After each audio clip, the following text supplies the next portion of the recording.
now we want to start talking about head injuries a little bit. We want to start talking about some of the new things. There's a new study out called the EPIC study that's out of Arizona, and the stuff is just being released right now. And I've got quite a bit of the new literature in here, and it really talks, it kind of hurts the EMS in a little bit, and then it kind of helps us out as long as we're doing the right things. So that's the things we want to talk about. I voted to call this noggin problems, but Kim outvoted me, said it needs something a little more professional. So we started talking about the pre-hospital treatment. So let's first talk about why females live longer than males. Because typically, about 60% of the patients are going to be, that are head injuries are going to be male patients. Why is that? Because males do stuff like this all the time. And so you can see here they've got the two flip-flops that are holding the electrical cord across so they can keep all their music in the middle of the pool. Then we have our front end loader there, and they're having lunch underneath it, thinking that's a good idea. Then you got your motorcycle guys all loaded up. And last but not least, my favorite, you have the drill or the saw trying to cut up the board. So a lot of times, then we came across this one. Wow, that's pretty self-explanatory. That's Donnie right here. Yes, you're right, or Trent. That's wrong brain. You got the guy jumping out of the window, and then a guy planking. They call this planking on top of a tiger. So we found that kind of humorous, and so now we know why that women definitely do live longer than males. So let's talk about the facts about our head real quick. We start talking about what is it made up of, and we talk about 80% of the box is brain matter. Only about 10% of it is blood and 10% of it is CSF, so that equals 100% in a closed box. The only opening in our closed box is, of course, down at the bottom where we have where our cerebellum's coming up through, and that's where we talk about our herniation later on. But there's no extra room in here.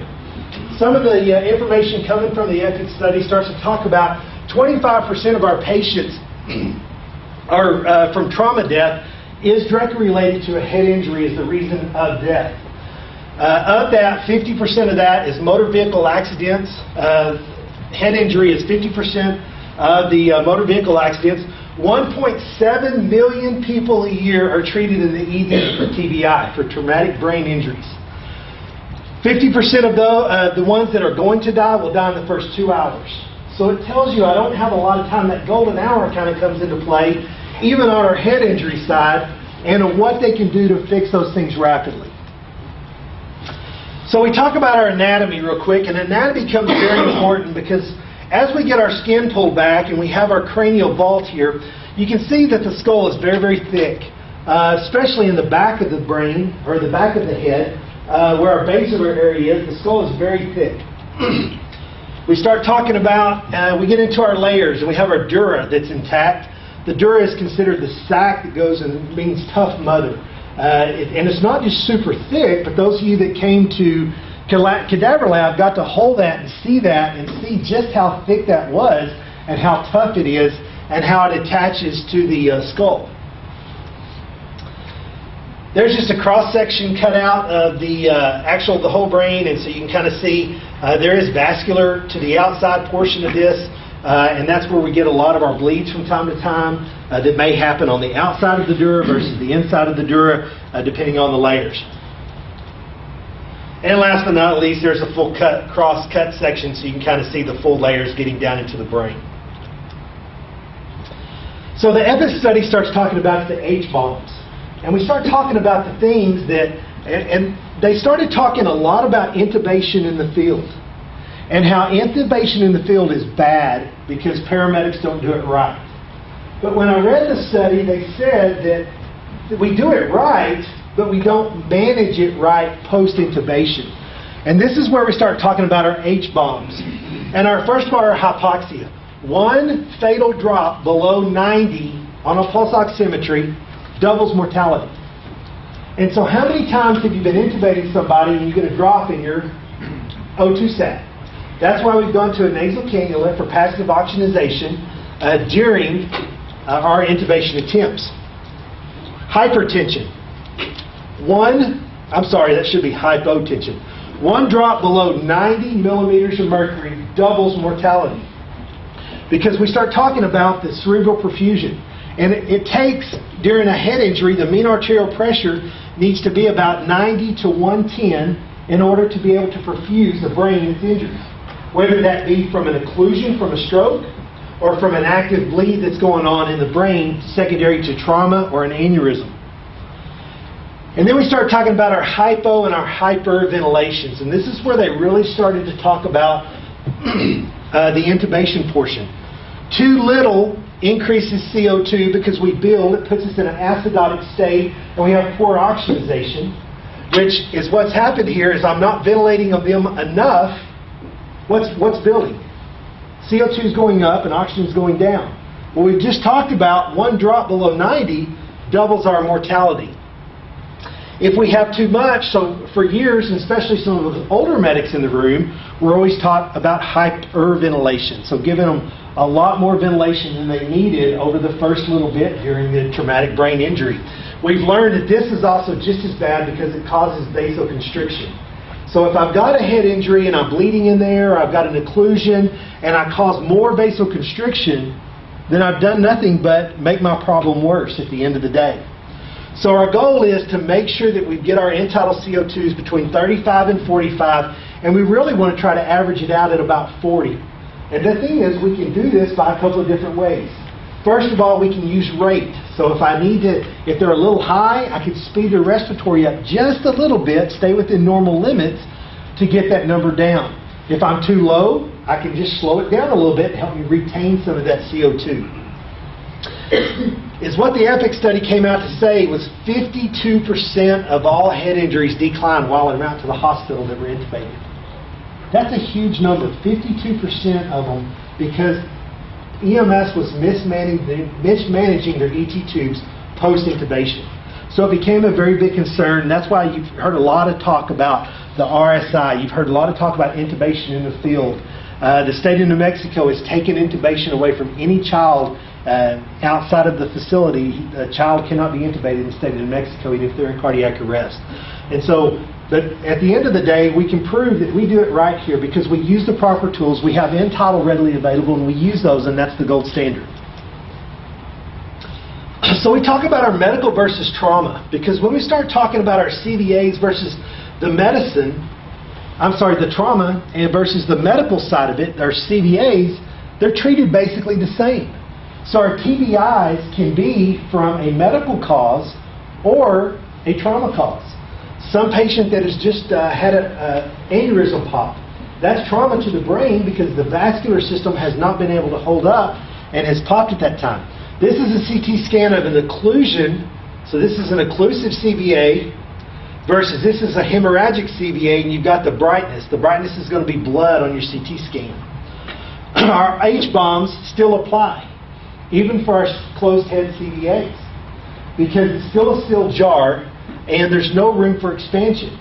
So as I start to, with my CVA, and I start to get inflammation, that's still the same cause, I've still got the same problem, is I've got, the brain's trying to move and it can't because it's still closed.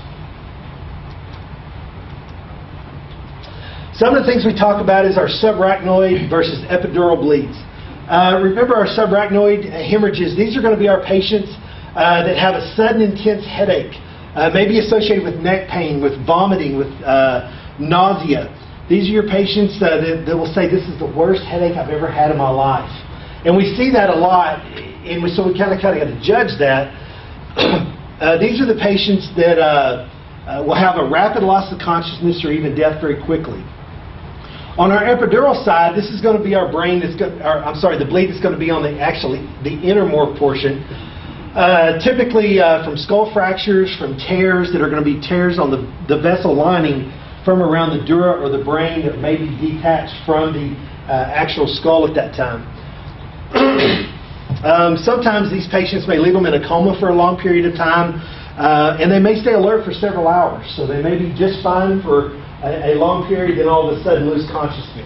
So this may be your car wreck that happens, and they say, "I am fine." I get home, and a few hours later they wake up, and our family goes try to wake them up, and they're unconscious.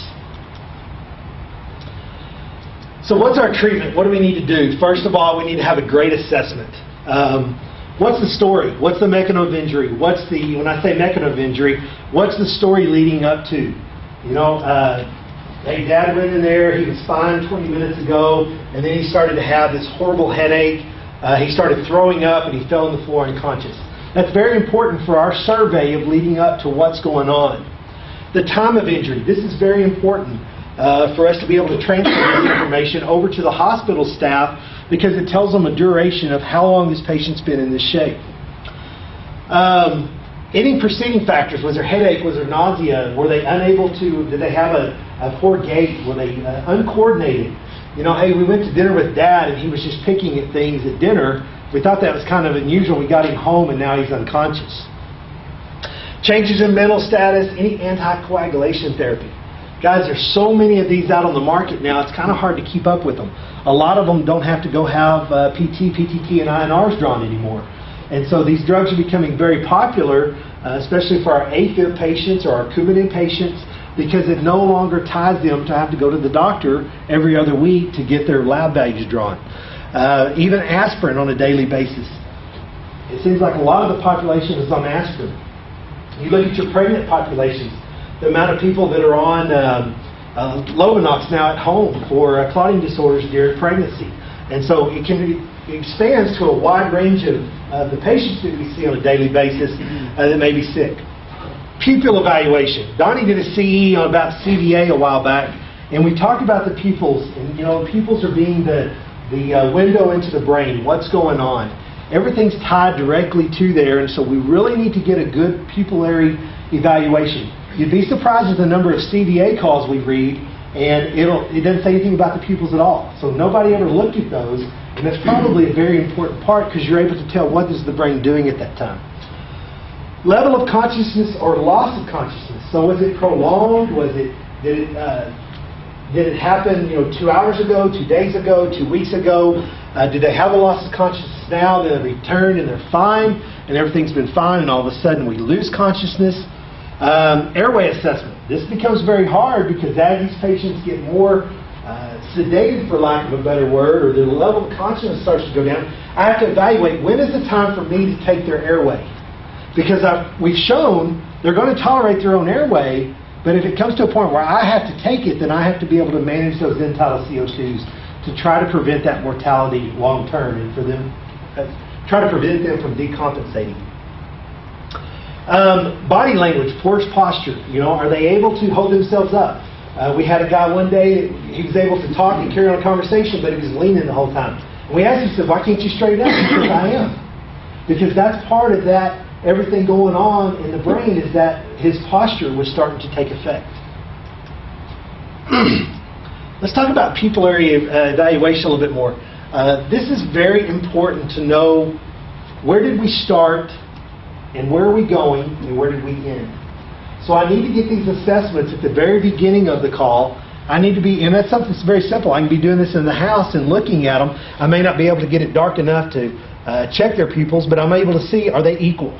Are they reactive? When I brought them outside, that's a good spot. And can I see, did we actually start to constrict at that point?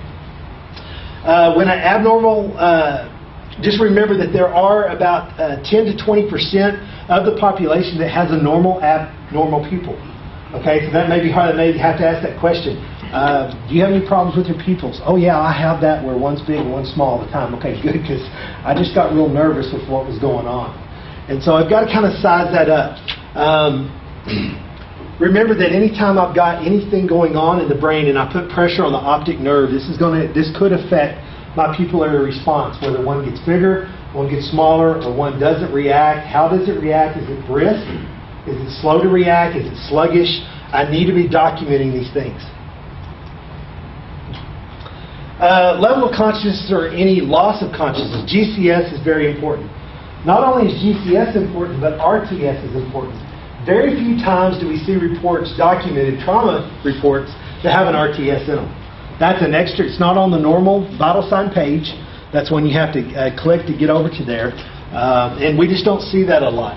But we talk about, they start to have a severity level of our TBIs, and we start talking about mild, moderate, and severe head injuries. are mild. Typically, the mental status, they may have a mental status change that lasts less than about 30 minutes. On the moderate side, this can go 30 minutes to about 6 hours. Okay, if I've got somebody that's had an altered level of consciousness or mental status change for 6 hours, I'm probably going to be pretty concerned about that as a paramedic in the field. That's going to not necessarily change my care, but at the end of the day, it sure alerts me that something else is going on. And then for severe, they consider anything that's greater than 6 hours. We talk about our airway and our breathing, and a lot of this depends on where is the injury pattern at. We have A up here. This is where, if we have an injury pattern in this area, typically this is where you're going to see your Shane-Stokes respirations. So you're going to see your very heavy breathing that may be very heavy at some points, they get very shallow, then back to very heavy, and then back to very shallow. When they start to get into the areas moving into the cerebellum, this is where you start to really start affecting your respiratory. So you have hyperventilation. They're going to be taking those big, heavy, deep breaths that are going to be very fast. Getting into C, so getting further down into the cerebellum, this is where they may have some periods of apnea. As you get into D, the further down, finally you're working your way into respiratory arrest as you go further down in the cerebellum. We start talking about the C-spine injuries, C3, C4, we breathe no more. And that part starts to pull into the cerebellum right here at the base of the skull. Something else we got to talk about is secretions in the airway. When they're not able to secure or to take care of the airway, you constantly have salivation going on. So that becomes a big part of is a swallow. So if I'm not for sure if the patient's where their level of consciousness is, I can use my swallow technique. It takes 26 muscles and a lot of neuroactivity to be able to swallow. So I can ask my patient, can you swallow for me? And I should be able to see them give a good swallow. At that point, I know that they can keep their airway clear, and I probably don't need to take their airway at that point. This is one of these fine lines of what point do I take it and what point do I do not. Patients that are posturing. This is something we don't see a lot of in the field. Just remember decorticate posturing. This is where I pull into the core of the body. This is going to be, this suggests typically damage to the cerebral hemisphere. Then you may have anything into the midbrain area. Then you have decorticate posturing. This is where they're going to flex out and they'll have flexion. This is going to be injury to the brain stem. Typically to the cerebellum, maybe even into the midbrain, but down toward the cerebellum. Spinal percussions. Right now, under our spinal percussion protocol, we use level of consciousness as a big part of that. At the same time, so if they're unconscious, that's automatically going to get what? Full immobilization from us. And so we need to take those spinal percussions whenever we can. Now, when we talk about this, elevating a head becomes a big part. Even though they're on a backboard, I still need to try to elevate the head as much as possible. That's not really easy to do with a backboard, but I still need to try to make that happen, even through intubation. So I need to try to raise that up. I may have to support. So if I've got a definite head injury, especially our closed head injuries, something that we don't see crepitus, or we don't have crepitus, we don't see a lot of openings in the brain, or our CVAs, their head of bed needs to be elevated 10 to 30 degrees in order to allow natural cerebral blood flow. And like I said, that also needs to be done during intubation. So we talk about our H-bombs. This is one of these calls where we need to be aggressive with our airway management. In saying that, once I get them, I need to make sure I'm using the right tools I'm taking care of them properly to keep them in a normal acidotic state or an acidosis level in order to manage their CO2 properly, to prevent vasoconstriction, to prevent hypoventilation, to prevent hyperperfusion to the brain. Reassess. That's a big part of this. Once I get them intubated, I need to make sure and dedicate somebody, to whoever's using that BVM, to watching that end-tidal CO2. And that's not always easy for us because there's so many things going on in the back of the truck. People are thinking, oh, I've just got to ventilate. Get somebody to ventilate and have them watch those monitors. Okay? Fire's done a really good job with doing CEs. I got to see a couple of their CEs that they did strictly for end-tidal CO2.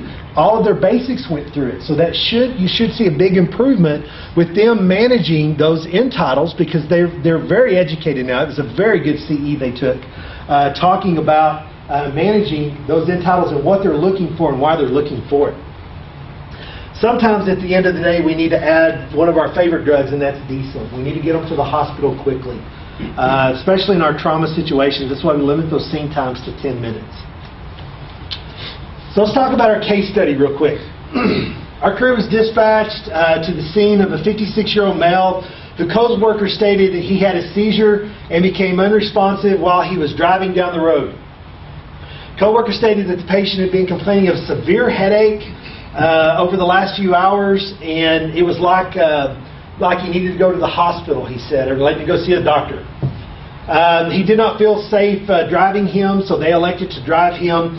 They said he was driving along, he grabbed his head, he screamed real loud, and then began to have seizure-type activity. The patient woke up, and 911 was called.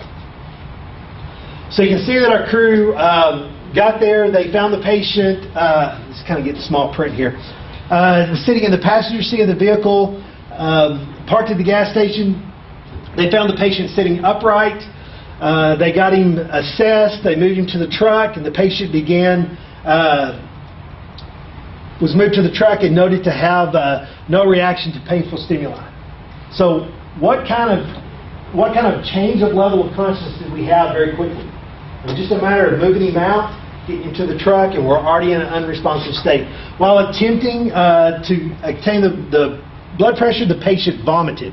Now, I got to see the back of this ambulance, and this patient vomited? He vomited. He had projectile. It was on the roof.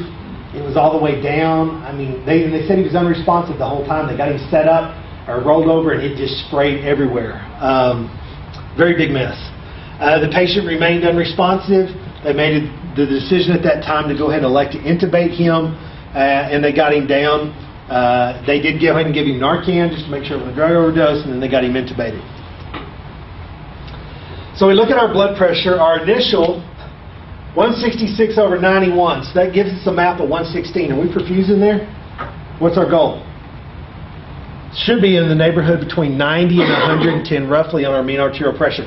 Remember, mean arterial pressure, 2 times the diastolic plus the systolic divided by 3. That's going to give you a rough guess in your map. Now, your Zoll monitor will calculate it. That's what your small number is in the parentheses at the bottom.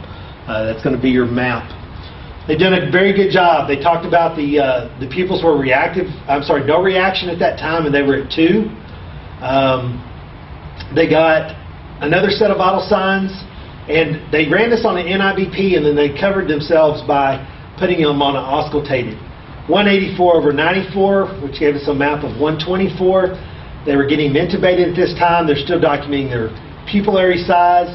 And then we gave him some Versed. We got him intubated, gave him Versed, 127/94. That's quite a large drop on the systolic side, but our mean arterial pressure is still manageable between 90 and 110. So they did a good job. At this point, he's probably hyper-perfusing his brain. So whatever is bleeding, he is adding to that. They got a nice sedative on board, got his end titles. Now, his end titles were 26 initially.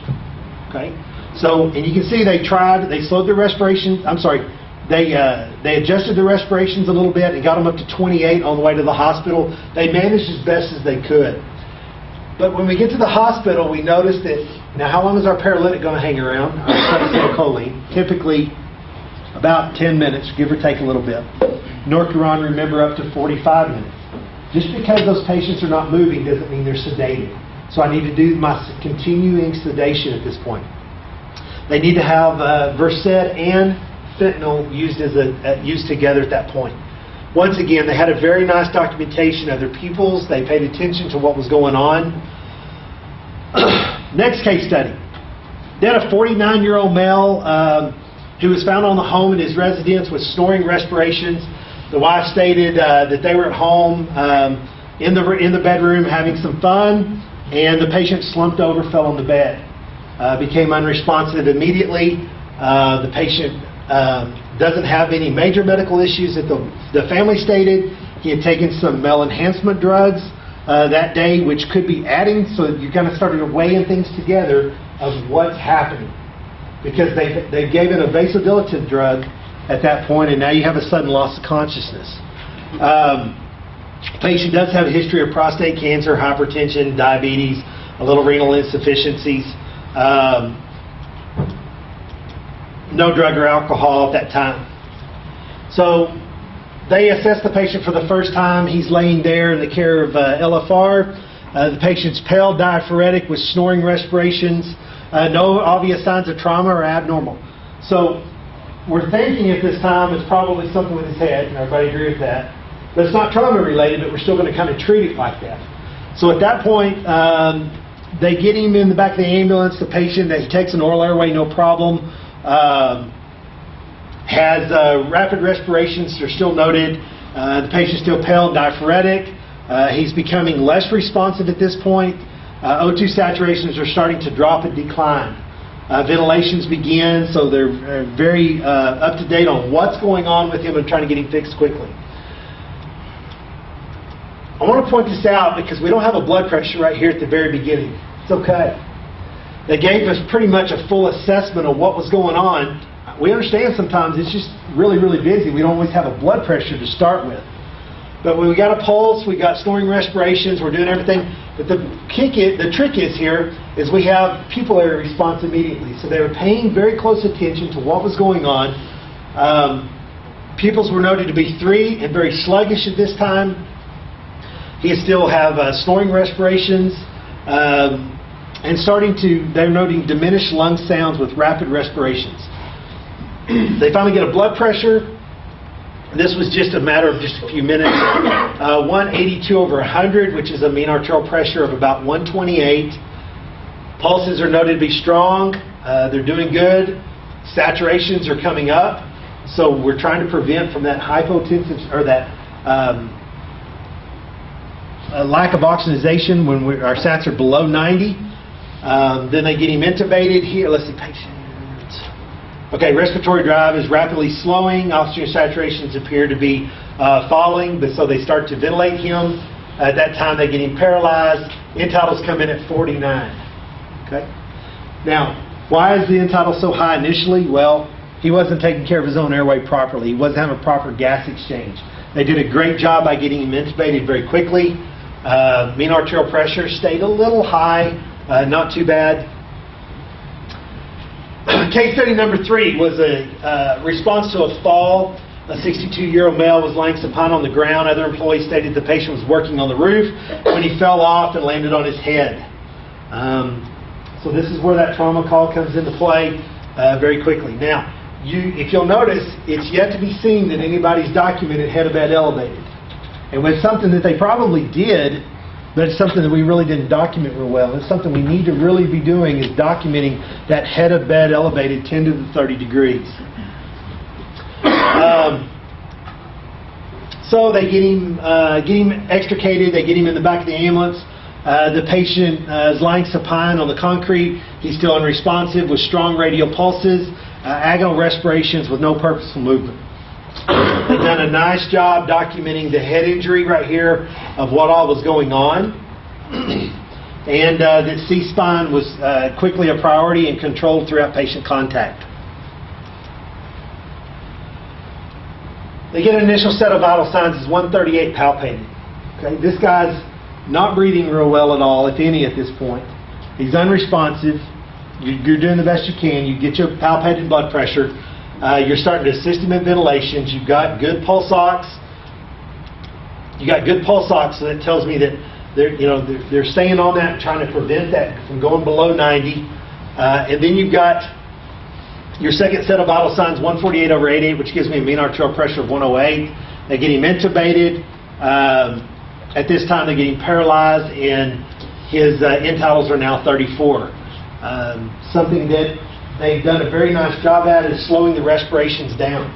It's funny because part of this epic study, they talked about how quick EMS will ventilate people. And, when they tested or they asked people, they watched people in the room, the average breath in the room was 11 to 12 breaths per minute for each person.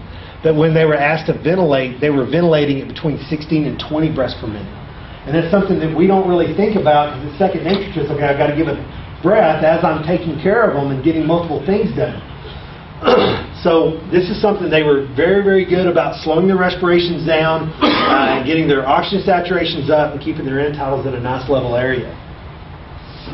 Any questions on that? Any comments? No? Good case should be. Yes, sir. On that study, it said 52% decline. Decline. The ones that are intubated? Yes. How many that aren't intubated? What is that percentage? That all the numbers are. This is an ongoing study. It's going to be ongoing for 2 years. There's going to be more data coming out from it. This is just what their initial was. You know, you kind of be cautious, but a lot of people are looking at this. The Neuroscience Institute is actually looking at this study as being one of the leading studies over, because they're doing. The funny thing about this study is everybody has a different protocol in this study. So it's kind of weird. It's the whole state of Arizona right now. And so it's kind of a difficult study to follow. But at the same time, some of their initial stuff is talking about the drop in blood pressure and stuff. I don't know the full numbers on that. But that was just... 80% are declining that weren't intubated. Exactly. Well, that's probably a very good point. But they just talk about the mismanagement of those intubated patients. Patients that we intubate on a regular basis, and we're very good at that. Our numbers are very good at successfully intubating these patients. So what do you do once you get them intubated? And the gold standard is not everybody has Untitled, and so that's been a big talk across the United States. We're very fortunate here to have all the tools that we need and the top-of-the-line tools to be able to see that and use those tools all the time. So you guys know currently I kind of split my time between EMS. You know, I work with you guys here, the guys in Amarillo, and then work in the UMC ER half-time. I'm resigning my work in the UMC ER. As of this summer, I won't work in the ER here at UMC anymore, and I'm joining a group of 3 other doctors, and we're building a freestanding ER in Amarillo. I'm still going to be half-time EMS just like I've been. I've spoke to many of the leaders of this organization, the fire department. They're supportive of that. I want you guys' support as well. I don't think this changes anything as far as my relationship with what we continue to do here, but I want you to hear that directly from me. I'm happy to answer any questions. I'll be at case review. I'll still be here, be around. So I want to tell you guys that directly.